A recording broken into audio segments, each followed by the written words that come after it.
Body को parts में divide करके फिर किसी बड़े प्लास्टिक के कंटेनर में रख के फिर उसके ऊपर सीमेंट और ये सब मलबे का इस्तेमाल किया गया था दबाने के लिए।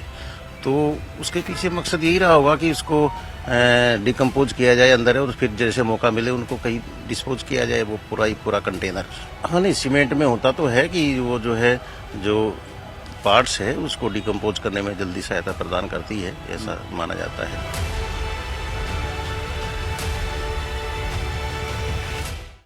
सौरव हत्याकांड मामले में मुस्कान और उसका आशिक जो है वो सलाखों के पीछे है। पुलिस लगातार मामले की तफ्तीश कर रही है। इस वक्त हमारे साथ अशोक कटारिया जी मौजूद हैं जो कि सीएमओ हैं।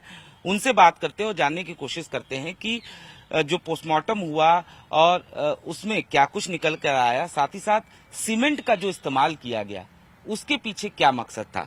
सर, आपसे समझना चाहेंगे, निश्चित तौर पर बॉडी के टुकड़े किए गए थे, सीमेंट के इस्तेमाल के पीछे की वजह क्या थी, क्या लग रही है आपको? जैसा आपने बताया कि वो जैसे संज्ञान में भी आया है कि वो बॉडी को पार्ट्स में डिवाइड करके फिर किसी बड़े प्लास्टिक के कंटेनर में रख के फिर उसके ऊपर सीमेंट और ये सब मलबे का इस्तेमाल किया गया था दबाने के लिए। तो उसके पीछे मकसद यही रहा होगा कि उसको डिकम्पोज किया जाए अंदर और फिर जैसे मौका मिले उनको कहीं डिस्पोज किया जाए वो पूरा कंटेनर। क्या सर आपको ये लगता है सीमेंट के इस्तेमाल से बॉडी जो है वो गल जाती है, कुछ ऐसा चीजें आप लोगों को? हाँ नहीं, सीमेंट में होता तो है कि वो जो पार्ट्स है उसको डिकम्पोज करने में जल्दी सहायता प्रदान करती है, ऐसा माना जाता है। अच्छा सर, पोस्टमार्टम भी हुआ तो पोस्टमार्टम में मौत की वजह क्या कुछ सामने आई? शॉक एंड हेमरेज बताया जा रहा है। नहीं, अभी मेरे समक्ष पोस्टमार्टम रिपोर्ट नहीं आई है। जैसे ही पोस्टमार्टम रिपोर्ट आती है तो उसके विस्तृत रूप से बताया जा सकता है। अच्छा, और कुछ क्या सर, क्या लगता है जिस तरीके से इस पूरी वारदात को अंजाम दिया गया, बाकायदा आपने सुना भी कि पानी की टंकी का इस्तेमाल, सीमेंट का इस्तेमाल?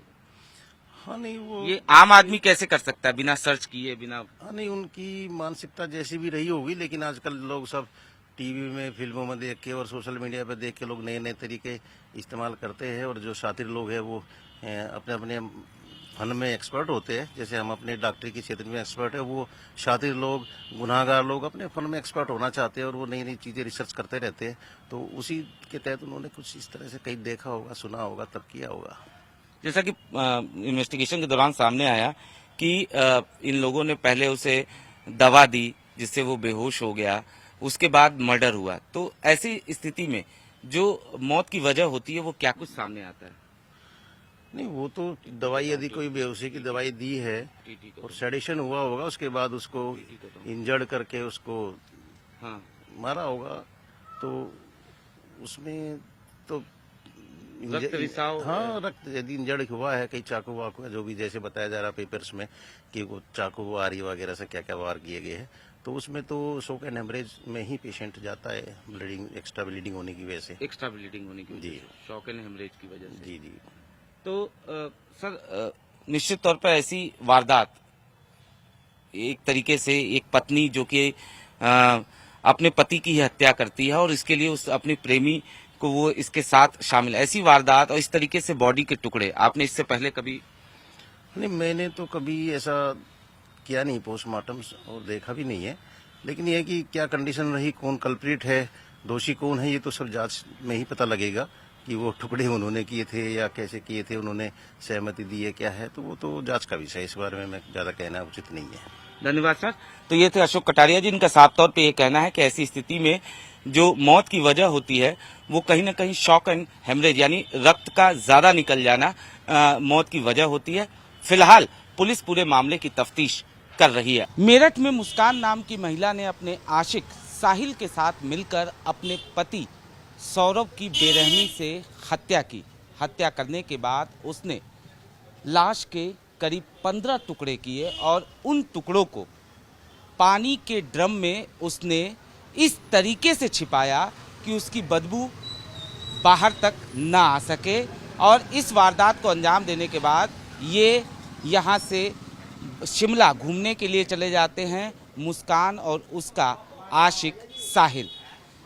जिस तरीके से ड्रम में इन लोगों ने बॉडी के टुकड़ों को छिपाया था निश्चित तौर पर जब पहली नज़र में देखने से पता ही नहीं चल रहा था कि यहाँ पर कोई लाश छिपी हुई है।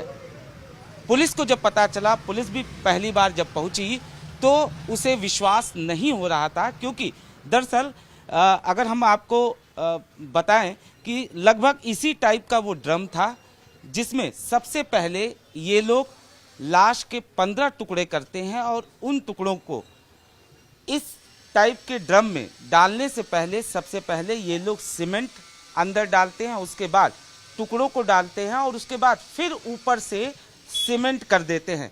इतना ही नहीं, ढक्कन बाकायदा इस पर लगाया जाता है और उसे भी, उसके चारों तरफ भी सीमेंट से पैक कर दिया जाता है। निश्चित तौर पर इस टाइप का ड्रम में सीमेंट के ऊपर बॉडी के पार्ट्स और उसके ऊपर फिर से सीमेंट और ढक्कन पर भी इस तरीके से सीमेंट लगाया जाता है कि पहली नज़र में देखने पर किसी को पता ही नहीं चलेगा कि ड्रम में बॉडी के पार्ट्स हैं, लाश के टुकड़े हैं। और यही वजह है कि जब पुलिस पहली बार पहुंचती है, पुलिस को मुस्कान ये बताती है कि लाश के टुकड़े जो हैं वो ड्रम में छिपाए गए हैं, लेकिन पुलिस को यकीन नहीं होता है उस ड्रम को देखने के बाद, जिसके बाद साहिल को भी बुलाया जाता है और उसके बाद जब ड्रम को खोला जाता है निश्चित तौर पर तब पुलिस की आंखें भी सन्न रह जाती हैं।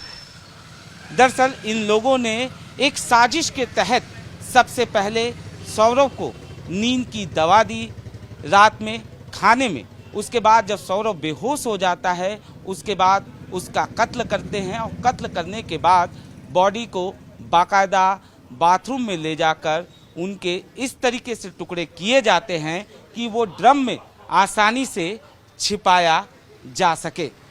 फिलहाल ये दोनों पुलिस की गिरफ्त में हैं, पुलिस मामले की तफ्तीश कर रही है। लेकिन अगर हम आपको तस्वीरों के जरिए ड्रम को दिखाना चाहें तो आप देख सकते हैं लगभग इसी टाइप का वो ड्रम था। गहराई आप साफ तौर पे ड्रम का देख सकते हैं, नीचे बाकायदा सीमेंट पहले लगा था, फिर बॉडी के पार्ट्स और फिर यहाँ पर भी सीमेंट और ढक्कन पर बाकायदा सीमेंट लगाकर पैक कर दिया गया था। फिलहाल पुलिस का ये कहना है कि मामले की तफ्तीश लगातार जारी है।